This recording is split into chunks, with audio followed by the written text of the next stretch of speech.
ಕಾಕಚೇಷ್ಟ ಬಕೋದ್ಯಾನಂ ಶ್ವಾನ ನಿದ್ರಾ ತಥೋವಚಾಯ್ ಅಲ್ಪಾಹಾರಿ ಗೃಹತ್ಯಾಗಿ ವಿದ್ಯಾರ್ಥಿ ಪಂಚಲಕ್ಷಣಂ. Kakachesta is nothing but a crow-like behavior. Some people will have some distinct features of their personality. So what the inputs you gave to your brain matters a lot. What are the significant qualities of our topper? Come out of the comfort zone and fight for what you are in need of. Hi, welcome to SLNSIASACADEMY. My name is Siddesh Kumar and I'm a mentor and faculty here.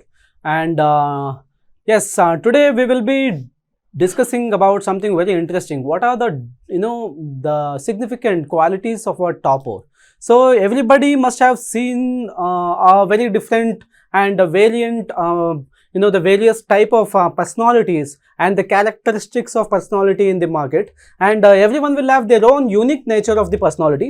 But when it comes to UPSC aspirants, some people will have that overlapping nature of the personality. Some people will have some distinct features of their personality. So but what exactly the significant features or significant the characteristics that the person or the student must be having so that they can easily top this particular exam?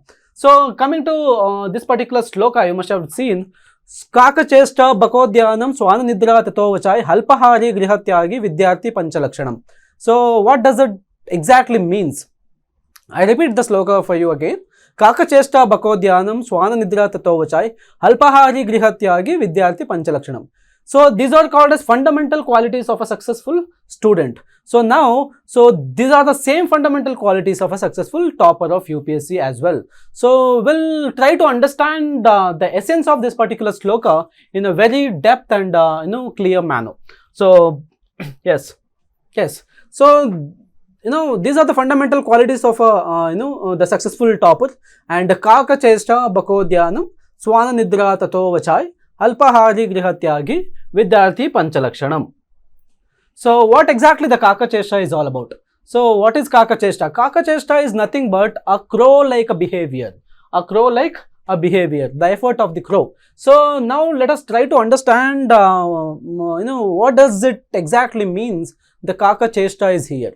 So everybody must have heard the story, a moral story in their childhood. So, and I don't want to go so depth into it. I will just make it into very short, and I will give you a glimpse of that particular story. So the story goes like this. There was the hot summer day, and there was a crow, and the crow was fully thirsty, and the crow started searching for the water, and the crow did not found water within the forest area, and it started flying for the hours together, and then it saw a pot of water somewhere in the forest, and the pot of water was beneath the pot, and it could not drink the water by reaching its beak to the down of the water. So what exactly this crow did? So crow is already thirsty, and crow is losing patience, and it requires it is in need of water, and now the crow started picking the pebbles which are surrounded by the pot, and it started dropping into the water, and the water slowly rises up, and once the beak of the crow is reaching the water, and it just quenches the thirst by drinking the whole water, and it fly away. So now, what did you understood by this moral story? So this story is called as the thirsty crow story, and which was very famous story in our childhood. Everybody must have gone through this story. So but very less people must have understand the essence of this particular moral story.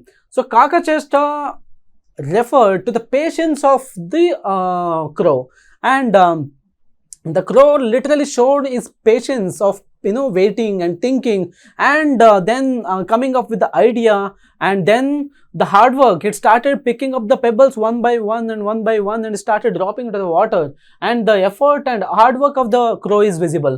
So, and the same way, if we have to achieve in our lives, we have to work hard like a crow, and we have to be sharpened like a crow, and we have to think, and everybody should have a patience. Nobody will get the instant result anywhere.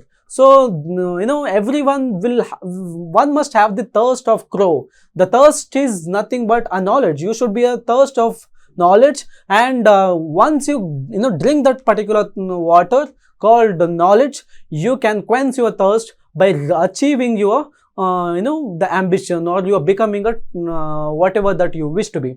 So the only place where success comes before what you call before work is only in dictionary that S comes before W. So only in dictionary the success comes before work, otherwise in every essence the work comes before and then comes success. So a topper should be like a crow like in nature and the thirsty crow, and you should always be under thirst and you should be quenching his thirst by putting a lot of hard work and effort.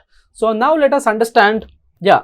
So this is how the steps of achieving success through the Kaka Chesta. So now you have to show a lot of patience. So cultivate the ability of patience to achieve the highest, and then you should be having the hard, you should be working hard and diligently and consistently until you reach the goal, and then comes the perseverance. So working hard only for a day or two will not suffice, and you should be doing it persistently. Here what exactly crow did, it started picking pebbles and dropping into the water until the water rises up. So the same way a student should be working hard in such a manner that until he reaches, he should not be dropping out. And apart from the personal growth, you should also focus on the overall growth of your personality and develop and refine your skills and characteristics through the experience, through the real life experiences, and until you reach this level. So success comes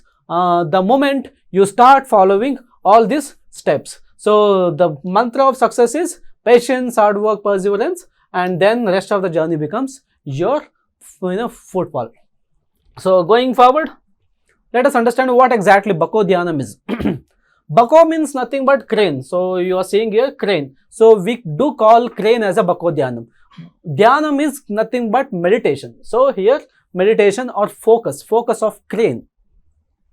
So you must have observed a crane. In case if you are a nature lover person, you must have observed a crane. Usually we see the cranes standing in the mid of the river water or the standing water, and always they do focus on the fishes. So surprisingly, in case if you get to know, they are only focusing on the big fishes to come and they leave the small fishes to move around.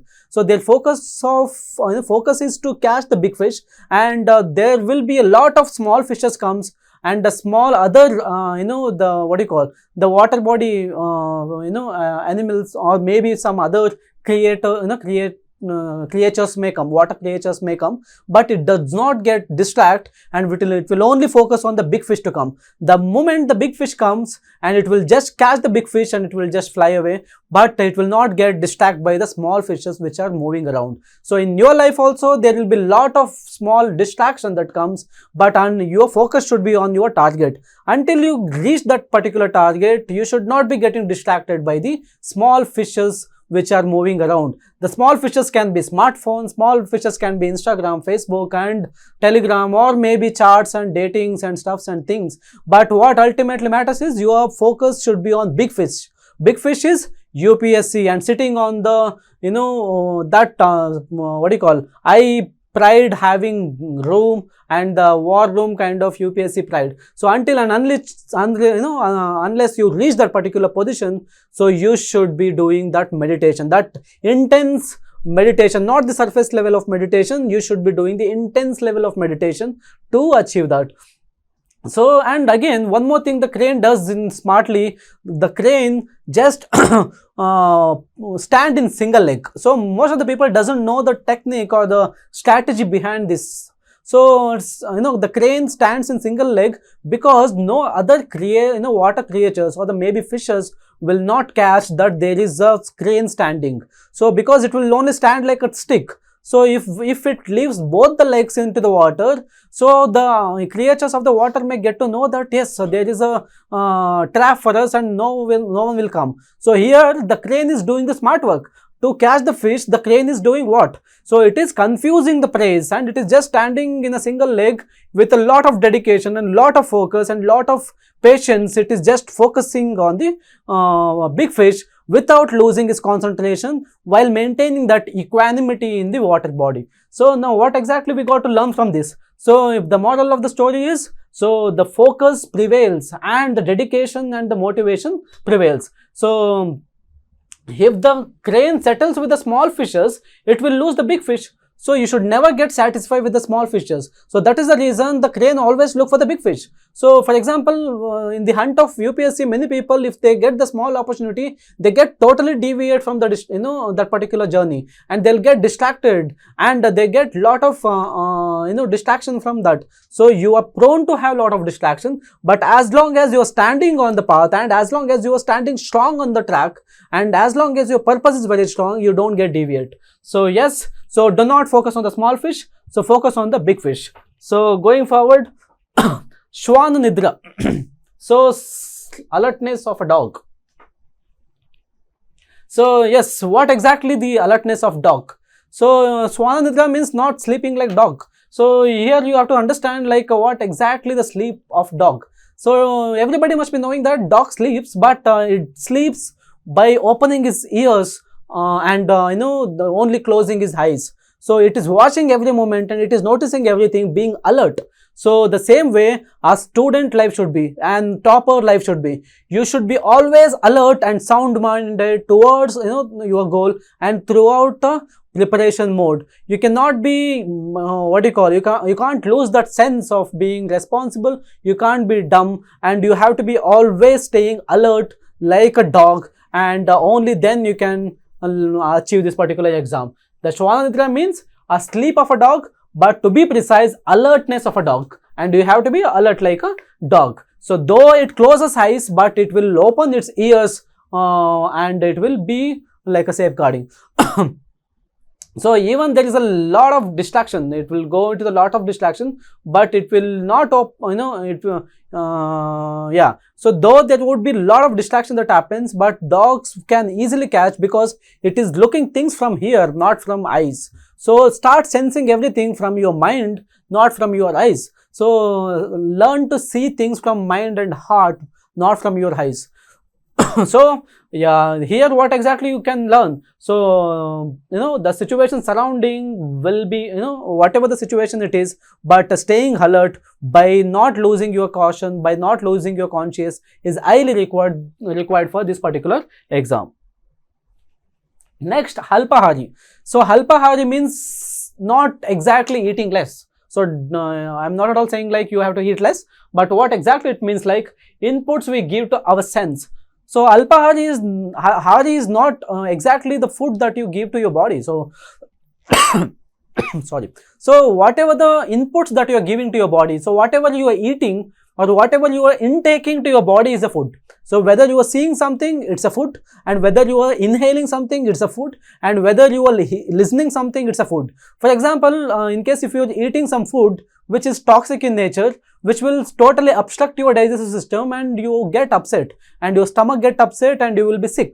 So the same way, in case if you are giving your wrong inputs, the toxic input to your brain, the same way your brain will also get upset, and even that will get corrupt. And it's okay, you can treat your stomach quicker, but in case if your brain gets stuck, and if your brain get destruct, so it can't be treated, it cannot be treated. And thus, so what the inputs you gave to your brain matters a lot. So the choice of food, so and how do you have your food? So the great Ratan Tata once said, eat your food as your medicine, otherwise you have to eat medicine as your food.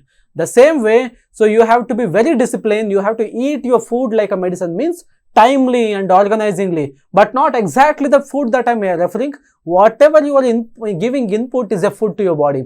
If you are seeing something bad, it is a bad food that you are giving. In case if you are listening something bad, negative thing, that is a bad food that you are giving to your brain. So your choice of things matters a lot, and you can't have the negative things into your brain and negative food to your body. So be careful and be healthy. So like all the senses should be controlled, like your taste buds and your eyes and your nose and your sense and what you are listening. So even if any of these fundamental 5 sensory organizations get compromised, you can't succeed this particular exam. So all our sensory organs have abundant food and food to feed. So every single organ has a food to feed. So for eyes, what is the food? The vision. So we see something good and we get motivated, and we see something bad, we get demotivated. And for here also there is a food. So whatever that you listen positively, that is a positive, good, healthy, organic food. In case if you are listening negative, that is a very negative and toxic food that you are giving. So you can't survive eating a toxic food. The same way you can't survive mental stability until and unless you maintain the good diet of your thoughts. So in Sanskrit it is called sanskara. So what exactly sanskara? Sanskara means the indelible impression that sensory inputs have. So you have to maintain that sanskara. So in order to have that, in order to succeed your ambition. Going forward, grihatyagi. What exactly grihatyagi? Leaving the home and coming out?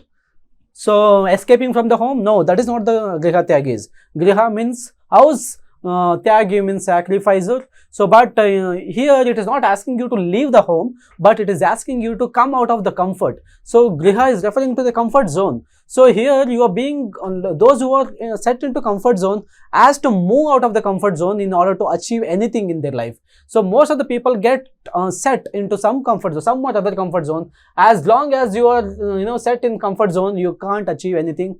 Come out of the comfort zone and take a risk in your life and try to challenge yourself and try to make something better in order to get something better that you are aspiring for. So what exactly one should explore is like one should know himself and know herself better and come out of the comfort zone and fight for what you are in need of. And the competition is higher in the market, and you should always be in a race and do not get out of the race and stay on the race. So comfort zone you have to just put out. So yeah, this is something which these are all the some qualities which makes a person successful, and I would urge all the people to follow these qualities, the fundamental basic qualities of a successful topper, and every topper will have these qualities, and that is the reason they are the toppers now. And we wish you very best of luck from SLNSIAS Academy, and going forward to have the more motivational videos like this. So subscribe to our channel and click on the bell icon and share these videos among your peer groups who are having less motivation, and let this motivation spread across your friends and peer groups, and let us keep motivated until we reach our destiny. Thank you and all the best.